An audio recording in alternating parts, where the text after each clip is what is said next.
ज्यादा नहीं 5 से 10 मिनट का समय और लगेगा, लेकिन कहना है क्या है एक हिंदी गीत, लेकिन कैसे क्या है मौसी जी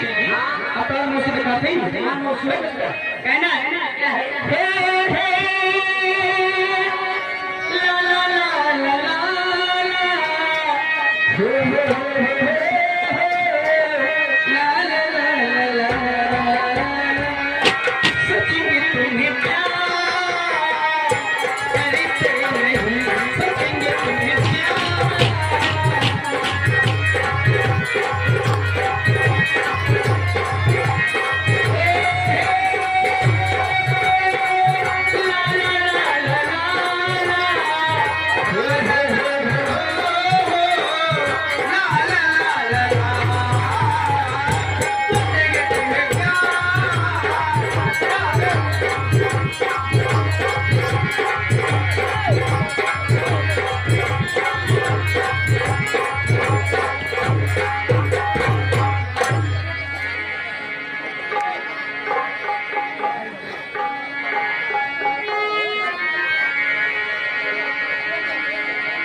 ये हमारा प्रोग्राम 1-2 घंटे का नहीं, सारी रात का प्रोग्राम है। आप लोग से हाथ जोड़कर निवेदन है कि आप लोग की शांति होगी, हमारा सफलता होगा, क्योंकि न हमें आप बार बार देखेंगे, हम आपको देखेंगे, इसलिए निवेदन है, विनती है कि आप लोग उचित स्थान लेकर